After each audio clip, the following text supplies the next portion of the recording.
Bismillahirrahmanirrahim. Alhamdulillahilladzi hadana lihadza wa ma kunna linahtadiya laula an hadanallah. Wassalatu wassalamu ala sayyidina Muhammad khatamun nabiyyin wa ala alihi wa ashabihi ajma'in. Amma ba'. Yang berusaha Tuan Pengetua Encik Nur Azizan bin Abdul Hadi, barisan penolong kanan, guru-guru kanan, kaunselor sekolah, rakan-rakan guru serta murid-murid yang dirahmati Allah sekalian.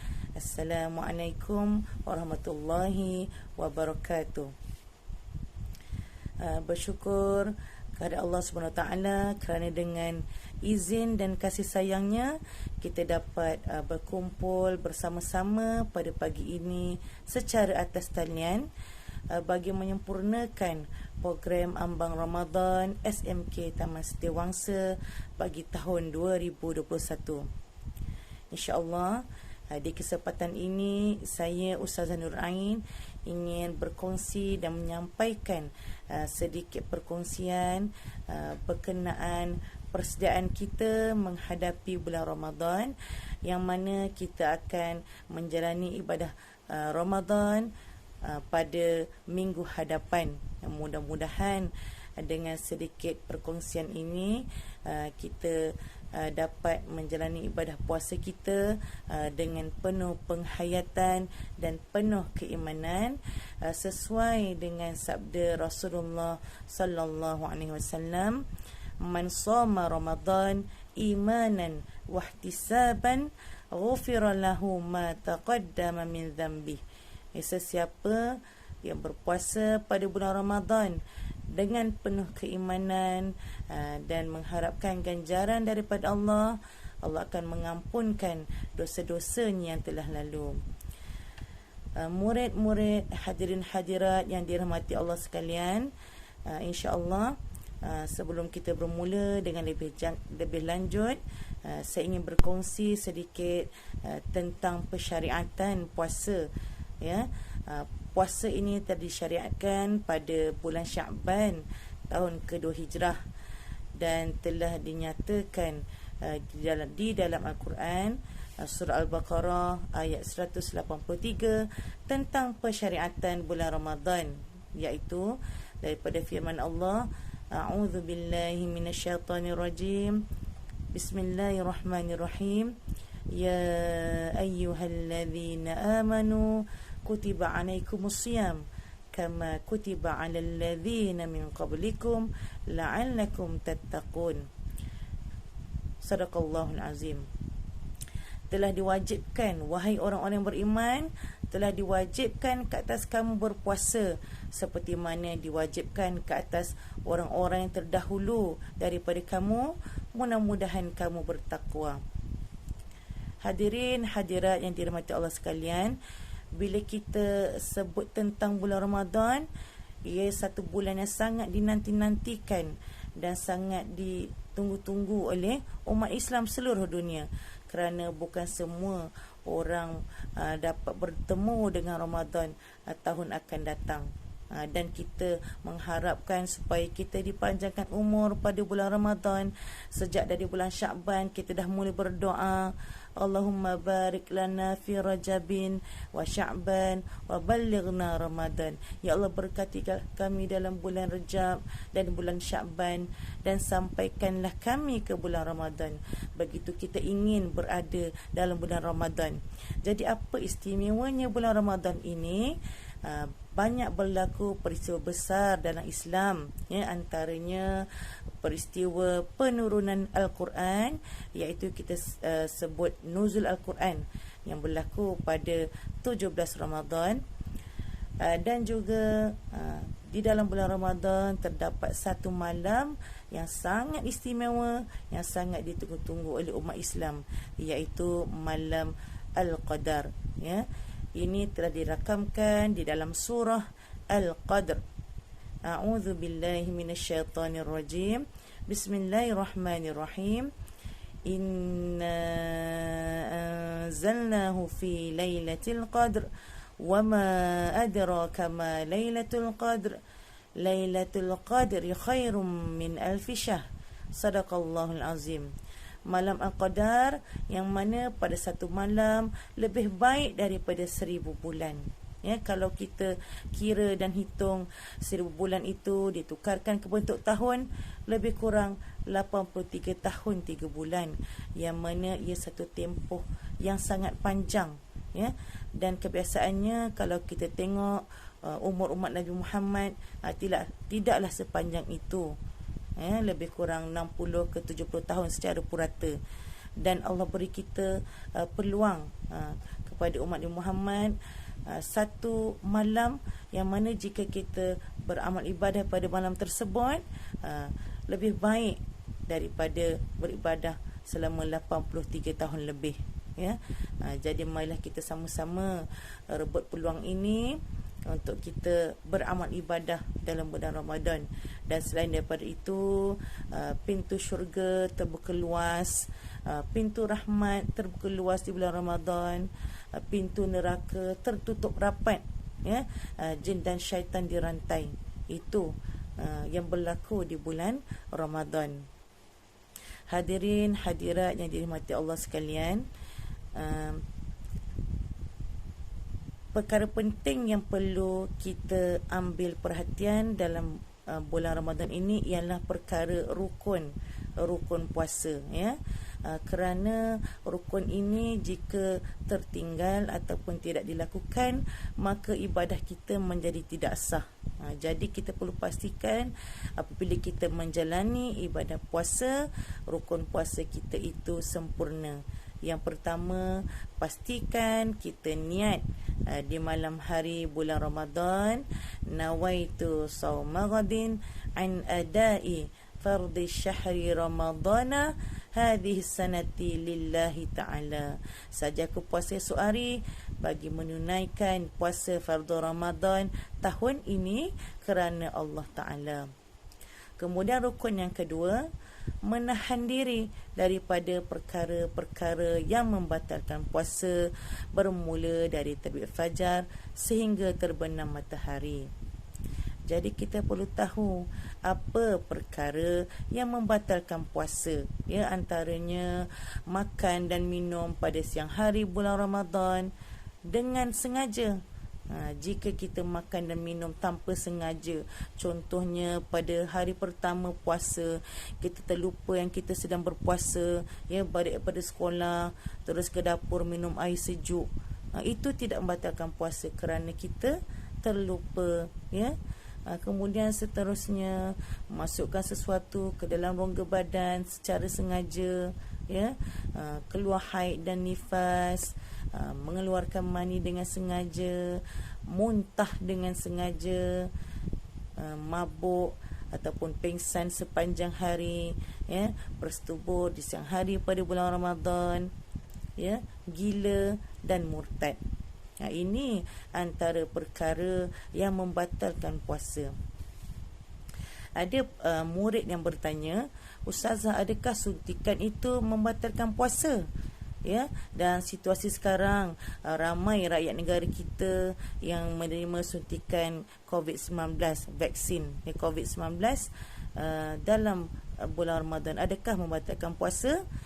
Suntikan tidak membatalkan puasa, melainkan suntikan yang mengandungi makanan. Contohnya suntikan yang menyalurkan zat makanan ke perut untuk memberi makan kepada orang yang sakit.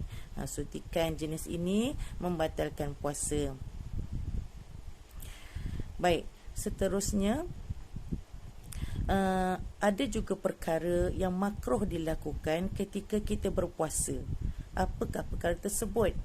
Ya, iaitu tidur yang terlalu lama.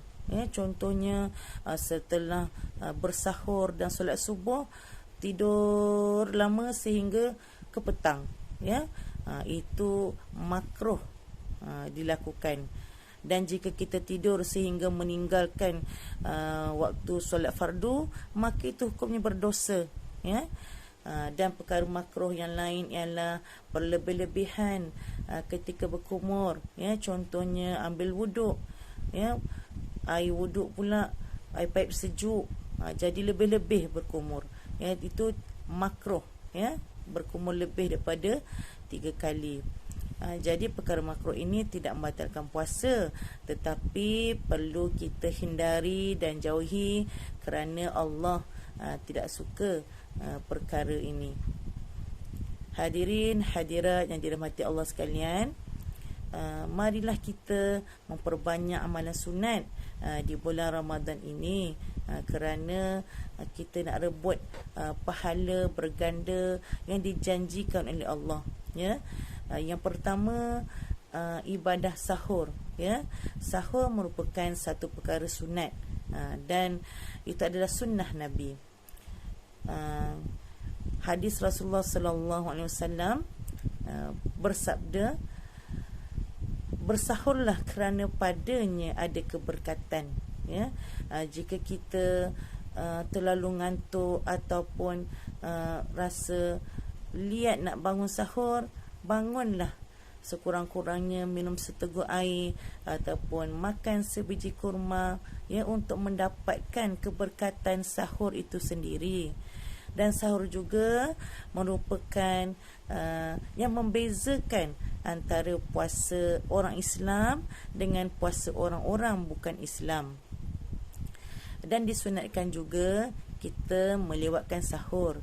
Jadi apa maksud melewatkan sahur? Ya, melewatkan sahur ialah kita bersahur pada waktu yang menghampiri waktu subuh, iaitu lebih kurang tempoh bacaan 50 ayat Al-Quran dalam lingkungan masa 10 ke 15 minit, ya. Tetapi menjadi budaya di Malaysia, kita mula menahan diri daripada makan dan minum pada waktu imsak, ya, kerana untuk berhati-hati supaya tidak terlebih ketika tidak makan melebihi waktu terbit fajar, supaya tiada sisa makanan yang terdapat di dalam mulut. Jadi waktu imsak itu diwujudkan supaya kita mula menahan diri daripada melakukan perkara yang membatalkan puasa. Baik, amalan kedua yang kita boleh laksanakan ketika kita berpuasa ialah sedekah, ya. Bila kita sebut sedekah, pahalanya akan digandakan oleh Allah Subhanahu Wa Taala di dalam bulan Ramadan ini, ya. Kita mungkin boleh sedekah kepada fakir dan miskin, kita boleh sedekah kepada golongan yang memerlukan, dan sedekah ini bukan saja dalam bentuk kewangan semata-mata. Jika kita berkongsi juadah dengan jiran juga dikira sedekah, dan jika kita memberi makan ataupun menaja orang berbuka puasa juga dikira sedekah. Rasulullah sallallahu alaihi wasallam bersabda, barang siapa yang memberi makan kepada orang berpuasa, maka dikurniakan baginya pahala orang berpuasa itu tanpa menguranginya walau sedikit pun, ya. Jadi amat besar pahala bagi siapa yang menaja ataupun memberi makan orang yang berpuasa. Kemudian seterusnya tadarus Al-Quran ataupun kita membaca Al-Quran, ya. Banyakkan membaca Al-Quran dalam bulan Ramadan, ya. Dan bila kita bertadarus, tujuan utamanya ialah untuk memperbaiki dan meningkatkan mutu bacaan Al-Quran kita dari segi hukum tajwid dan kelancarannya, dan bukanlah untuk mengejar khatam Al-Quran semata-mata, ya. Kerana kadang-kadang bila kita mengejar untuk khatam Al-Quran, kita mengabaikan bacaan tajwid yang betul. Konsep tadarus yang sebenar ialah saling mendengar dan saling membetulkan bacaan Al-Quran. Jadi dengan bertadarus, kita dapat memperbaiki mutu bacaan Al-Quran kita. Seterusnya ialah ibadah berbuka puasa, ya. Ambil masa menunggu waktu berbuka untuk banyakkan berdoa kepada Allah, kerana waktu sebelum berbuka ialah waktu yang sangat mustajab doa. Mohonlah apa-apa doa kepada Allah, diampunkan segala dosa kita, dimurahkan rezeki kita, dipanjangkan umur kita dalam keberkatan, diberi kesihatan yang baik, cemerlang dalam pelajaran, cemerlang di dunia dan di akhirat. Jadi mintalah doa kepada Allah sementara menunggu waktu berbuka puasa. Dan disunatkan kita menyegerakan berbuka. Jadi apa maksud menyegerakan berbuka? Adakah kita berbuka sebelum waktu maghrib? Bukan begitu, ya. Maksud menyegerakan berbuka ialah setelah mulai azan maghrib berkumandang, kita segera berbuka puasa. Dan disunatkan kita berbuka dengan makan kurma ataupun buah-buahan yang lain, sekadar minum air. Kemudian kita menunaikan solat maghrib terlebih dahulu. Kerana apa? Kerana waktu maghrib tempohnya singkat dan pendek. Ditakuti jika kita makan berlebihan sehingga solat maghrib ditunaikan lewat, maka disunatkan kita memakan makanan yang ringkas sebelum kita menunaikan solat maghrib terlebih dahulu. Selepas solat maghrib barulah kita makan makanan yang lebih berat, tetapi janganlah makan secara berlebihan, digalakkan berhenti sebelum kenyang. Kerana apa? Kerana selepas itu pada malam hari kita nak mengerjakan satu solat sunat yang istimewa, yang mana solat sunat ini hanya terdapat di dalam bulan Ramadan sahaja. Hadirin dan hadirat yang dirahmati Allah sekalian, solat sunat tarawih ini hanya dilakukan dalam bulan Ramadan. Dalam tempoh setahun, bulan Ramadan saja boleh dilaksanakan solat sunat tarawih. Mengikut keupayaan kita. Jika kita nak buat 20 rakaat dibolehkan, jika kita nak buat 8 rakaat dibolehkan, asalkan jangan kita tak buat langsung, amat rugi. Kerana pada Ramadan akan datang belum tentu kita masih hidup. Jadi rebutlah peluang ini untuk kita menunaikan solat sunat tarawih, sama ada berjemaah di masjid ataupun berjemaah bersama keluarga di rumah. Sidang hadirin hadirat yang dirahmati Allah sekalian, ibadah seterusnya ialah qiyamul lail, iaitu bangun malam. Apakah dimaksudkan dengan bangun malam? Bangun untuk mengerjakan ibadah kepada Allah selepas terjaga daripada tidur. Jadi syaratnya ialah mesti tidur terlebih dahulu. Dan menjadi satu budaya untuk qiyamul lail, pada 10 malam terakhir bulan Ramadan, masjid-masjid diimarahkan, kerana pada 10 malam terakhir dinyatakan dalam hadis terdapat malam Al-Qadar, Lailatul Qadar. Jadi ramai nak ambil peluang memburu malam ini dengan melakukan qiyamul lail. Pengisiannya melakukan solat tahajud, kemudian solat sunat taubat, solat sunat hajat, tasbih, kemudian membaca Al-Quran, berzikir dan sebagainya. Jadi qiyamul lail ini jika kita istiqamah melakukannya bermula dari awal Ramadan sehingga ke akhir Ramadan, insya-Allah Allah akan mudahkan urusan kita untuk memburu malam Lailatul Qadar. Hadirin hadirat yang dirahmati Allah sekalian, sekadar di sini dahulu perkongsian saya. Mudah-mudahan Ramadan kali ini, pada tahun ini, lebih baik daripada tahun sebelumnya. Dan mudah-mudahan Ramadan ini dapat mendidik dan mentarbiah diri kita menjadi orang yang lebih baik.